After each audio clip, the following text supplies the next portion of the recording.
like every other kid during summer break. I loved picnics. I mean, running through giant sprinklers in the grass, taking a nap out in the searing sun, or stuffing my face with my mom's homemade tuna sandwiches. It's the place of some of my fondest memories, though one memory stands out amongst the rest. In just second grade, one of my friends stopped, looked at me, and told me that I looked like a burnt chicken thigh. You know, just some good old playground talk. Though it did hurt my little second grader heart at the time, I proceeded to laugh it off after being called a variety of burnt foods throughout my childhood, from potatoes, nuggets, and even the former professional basketball player, Shaquille O'Neal. A little poultry action seemed to be nothing. But I soon realized that the reason I'd been called these names at such a young age goes beyond our summer picnics. Colorism refers to the discrimination based on skin color within a community or ethnicity. Research has linked colorism to smaller incomes, lower marriage rates, longer prison terms, and even fewer job prospects throughout communities in South Asia, Africa, Europe, the United States, and every other region of the world. Whether it be lighter-skinned women in Asia being thought more desirable compared to their darker counterparts, or pale white women in the United States who feel they need to be tanner than other white women. We need to address how colorism leaves all of us disenfranchised. So first, let's explore why colorism is so deeply embedded within our communities. Then we'll examine how this notion affects us, before finally restoring feelings of equality regarding our complexion. When I got called a burnt chicken thigh, I didn't care to defend myself. I mean, I did look like a whitewashed Mindy Kaling with the butt of Donald Trump. Like, you know it's on your TV screen, but somehow you're still scared. But my lack of advocacy for myself goes much deeper. Unrealistic and outdated standards of beauty continue to pervade our very definition of colorism. Kelly Tyrrell writes that it's crucial for young girls to see themselves in leadership, pop culture, and especially their own dolls, more known as the doll test, where children are handed dolls of different complexions and then asked which one is better. Now I'm gonna let you guys guess which one got more votes. Anjali Priti Rahman Shrivastava or Barbie? Anyone? I guess we'll never know. But these tests show what's more beautiful in the eye of children, from their perception and experiences, but not necessarily what is more beautiful. In fact, a study conducted by Kenneth and Mamie Clark found that the majority of Black students studied actually preferred the lighter skin doll, assigning traits of beauty to it, while the darker doll with black hair got assigned much uglier words. The Clarks concluded that Black children formed a racial identity by the age of only 3 and attached negative traits to their own. But L'Oreal Tharps explains that these preferences in lighter skin in children are often born through our family environments and colonialism faced by previous generations, like in an Indian household. Cheating your way into Harvard is totally okay, but being 2 shades darker than your brother, that's where we draw the line.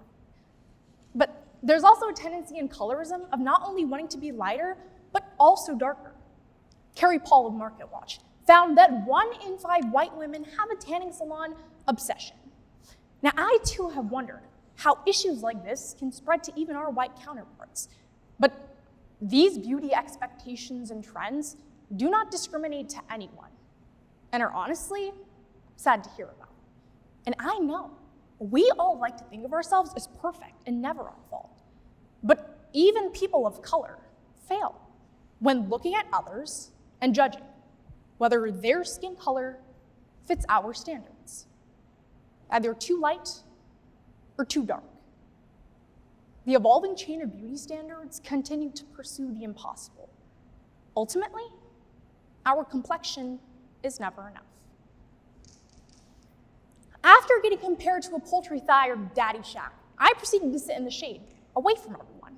I was scared that I'd get even darker than I'd already gotten, which cost me the expense of having the simplest things, like an enjoyable picnic, where an auntie wasn't picking on me as to which bleaching creams were the best.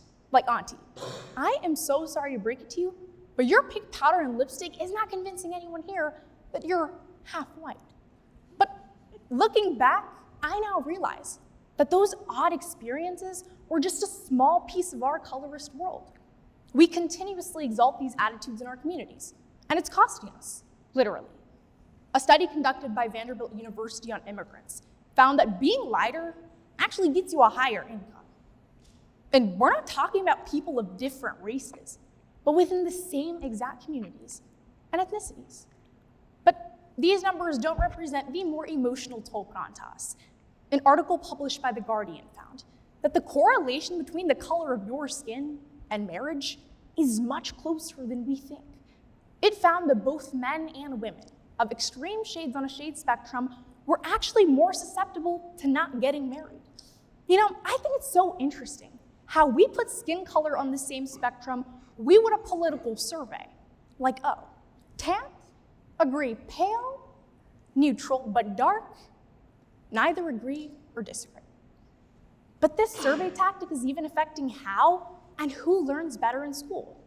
Margaret Hunter found that colorism contributes to larger patterns of discrimination in education, theorizing that classroom-level interactions between students, teachers, and faculty largely contribute to color-based bias in school, making it harder for some students to learn over others. If we aren't getting rid of colorist remarks and standards, we're not just losing representation, but we're destroying aspiration. While the chicken leg incident wasn't the first of jokes I'd heard, it also wouldn't be the last. One of my friends told me that I looked like mud compared to my much lighter sister. And again, I didn't defend myself. Though this time actually made me feel like I was some sense of less than or deserving to be under a shade. When we are constantly being let down by colorist remarks and standards, it closes the door for letting people live as they simply are. So, how can we break the forces of colorism pinned against us? First, recognize some trigger words. In 2019, Sheena Rice from the University of Missouri explains that one key way to combat colorism is to identify and define words that may cause skin tone trauma, and be aware of how those words might affect others around you. We may not be able to completely change a systemic standard, but you'll discover how much people talked about themselves and others by simply watching what you say and what may be harmful. Second, acknowledge other people's beauty or uplift them in workspaces. Now, I know we all like to think of ourselves as the best looking person in every single room, but I hate to break it to you, Tom Cruise, you're probably not. An article published by NTRW found that by exchanging compliments, you're not just feeding someone's self-esteem, but you're actually avidly reminding someone that they need to appreciate and, more importantly, love themselves. And finally, start young. A prominent figure on colorism, Supriya Singh, found that childhood is the ideal time to mold perception on skin color to ensure that we aren't later influenced by a set standard of whatever community that we reside in. See, during developmental stages, it's easier to be taught that every skin color matters. Ultimately, it's up to us to continue paving the way towards complexion equality for everyone.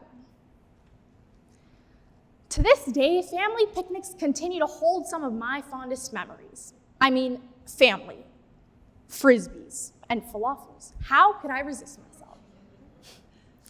But I'll never forget when at just the age of merely 8 years old, I would desperately hide under a shade, trying to convince myself that I shouldn't have been any darker than I already was.